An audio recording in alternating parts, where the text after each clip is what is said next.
তখন ভিডিও করছি, video on করিনি। লাঠি ছাড়া হাঁটো।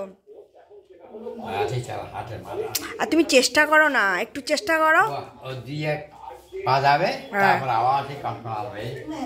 হ্যাঁ করো করো, পারবে পারবে পারবে, আমি বলছি পারবে পারবে, জোর দিয়ে দিয়ে হাঁটো, পারবে। কন কন করুন। কি কিনতে হয়? দেয়। এরে আমার ঘরে কি জল আছে নাকি বন্যা হয়েছে? তুমি এত দূর নাইটে তুলেছ না? তুমি চলো চলো, পারবে। না না পারবে পারবে।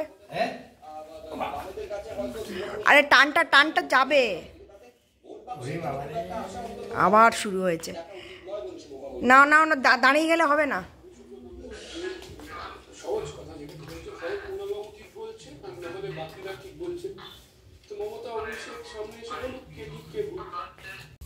কোন ঘরে? কতবার তুমি জানো না? তুমি আমার বাড়িতে নতুন অতিথি। তোমার আস্তে আস্তে নাইটিটা হাঁটুর উপরে উঠে যাচ্ছে।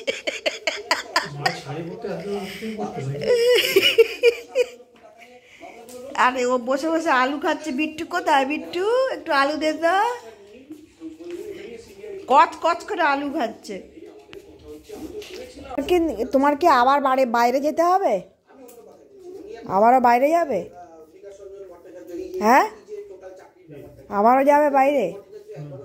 আবার কি কি কেক?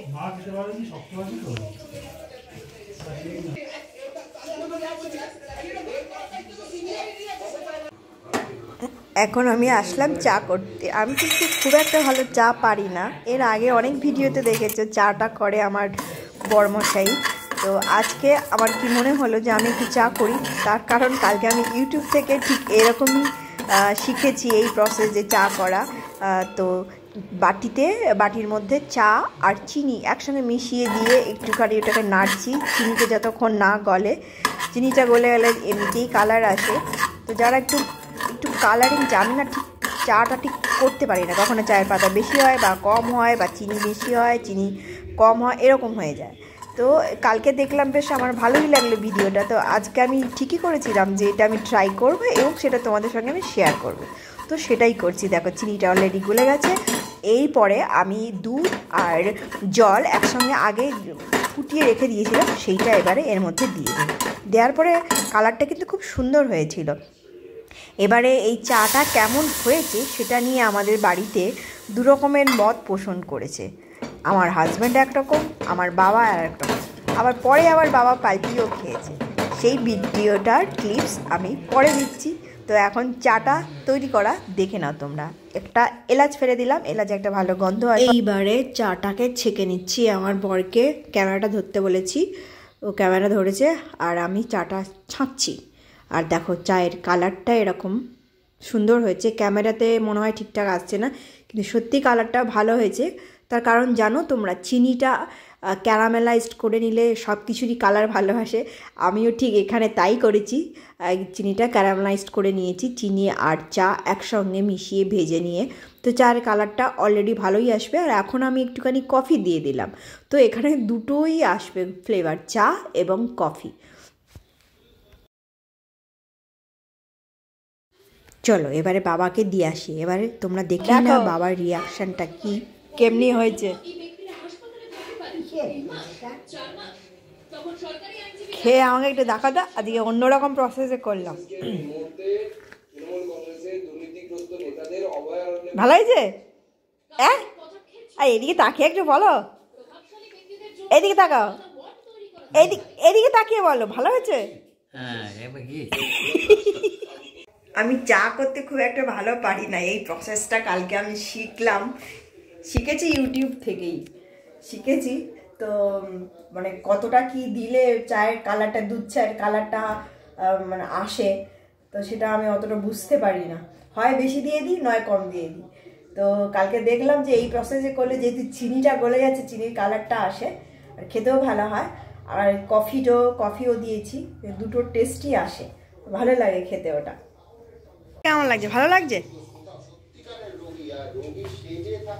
হ্যাঁ ভালো হচ্ছে না? ওই মানে যেরকম চা লাগে ওরকম?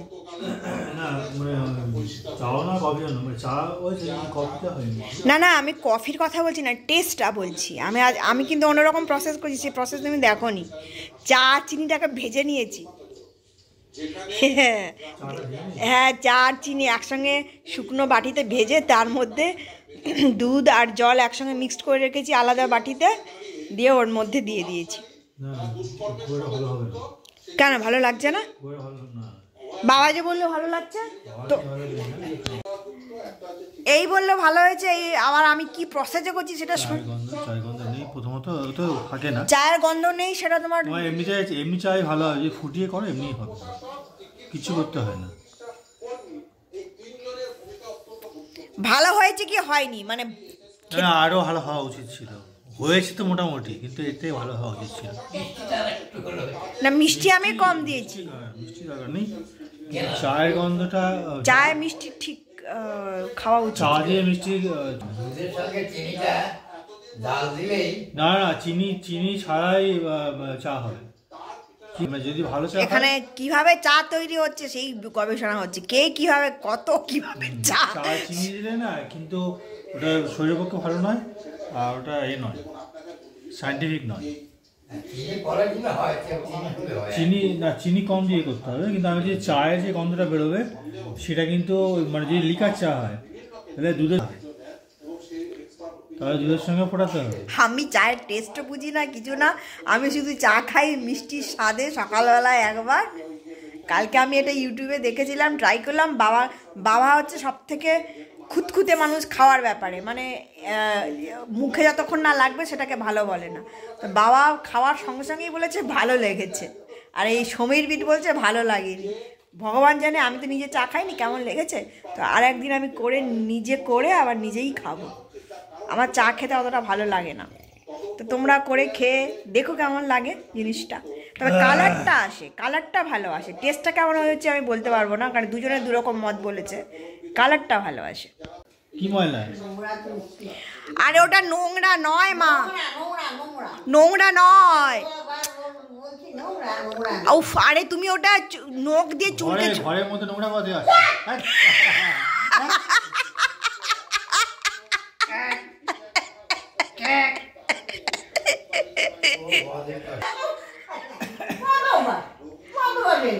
বদপসারা কি ওটা? আচ্ছা, এইগুলো একটা তোমার নোংরা নয়, দেখি দা খোলো, আমি দেখাচ্ছি। এই দেখো, সবাই দেখো, তোমরা দেখো, এইগুলোকে বলে নোংরা, বুঝেছো? খুলে খুলে দেখাচ্ছি। ওগুলো না, আমি তুলেছি যেগুলো সেগুলো।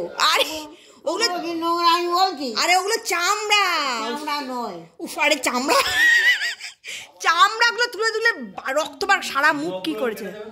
আমি নখ কালকেই কেটে দিয়েছি। যন্ত্রণার অ্যাক্সেস, সবাই মিলে বলছে চুলকে, ডাক্তার বলেছে যে কি করেছেন সারা বডির। ডাক্তার শুধু মুখটা দেখেছে, সারা বডি দেখলে কি বলবে? সারা তুমি তাও দেখোনি, সারা বডি পুরো ট্যাটু বানিয়ে রেখেছে, সারা বডি। কি যে হয়েছে জানি, সারা বডি ওষুধ খাওয়ানো হচ্ছে সবকিছু, তাও শুকিয়ে যায়। তা কিসে যাবে? চুলকে যাবে? ওগুলো নাকি নোংরা, চিন্তা করতে পারছো? মাকে কিছুতেই বোঝানো যায় না যে ওগুলো নোংরা নয়।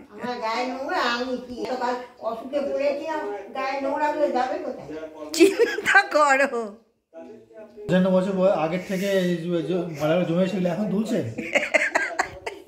যেগুলো 55 বছর আগে বসেছিল সেগুলো এখন তুলছেন। বাবা, আরে ওগুলো আবার বাবা সকালবেলা ওগুলোই পয়জন হয়ে যাবে।